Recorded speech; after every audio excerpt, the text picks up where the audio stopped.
तर मित्रांनो नमस्कार. विनदोघातलीही तुटेना या मालिकेच्या आजच्या भागामध्ये आपल्याला खतरनाक ट्विस्ट बघायला मिळणार आहे. आता फायनली अंशुमनचं सत्य श्वेता आणि स्वानंदीने मिळून समोर आणलेलं असतं म्हणून आता मल्लिकाला तर नाटक करायलाच हवं ना. मल्लिकाला मात्र चक्कर येते की माझा मुलगा असं करू शकतो किंवा या बाहेरच्या मुलीनं माझ्या मुलावर विश्वास न ठेवता बाहेरच्या मुलीवर विश्वास ठेवला आणि माझ्या मुलाचा न चेहराच पाडला.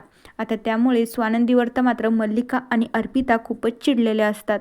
आता त्यावेळी लगेचच मल्लिकाला चक्कर येते म्हणून सगळेजण तिच्याकडे धावता. तिला चक्कर कशी आली, काय पाणी वगैरे सगळं काय देत असतात. समरही मात्र त्यावेळी तिथेच असतो तर अर्पिता मात्र सगळा काही दोष स्वानंदीला देत असते. म्हणू लागते हे सगळं ना तुझ्यामुळेच होते. माझ्या आईची तब्येत ना तुझ्यामुळे दिवसांदिवस काहीतरी घडत राहतं. दिवसांदिवस माझ्या आईला ना तुझ्यामुळेच प्रॉब्लेम होत असतात.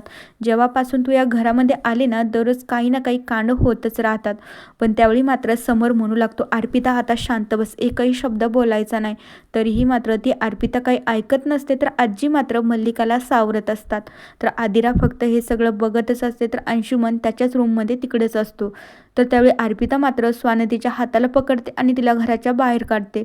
म्हणू लागते या बावळट मुलीने आपल्या घरामध्ये आली तर आली आणि घरच्यावर विश्वास ठेवल्यापेक्षा हिनं बाहेरच्यावर विश्वास ठेवला. माझ्या अंशुमन दादाला मात्र हिनं खोटं ठरवलं.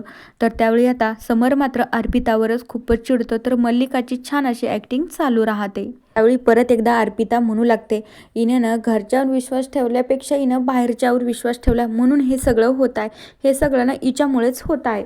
तर त्यावेळी समर मात्र चिडूनच अर्पिताला म्हणू लागतो हो कारण ते आपल्या घरातल्या आपल्या फॅमिलीतल्या नाहीच आहे म्हणून त्या बाहेरच्या व्यक्तीवर विश्वास ठेवता. आपल्या घरातल्या माणसांवर त्या विश्वास ठेवतच नाही. त्यावेळी स्वानंदीला तर खूपच मोठा धक्का बसतो.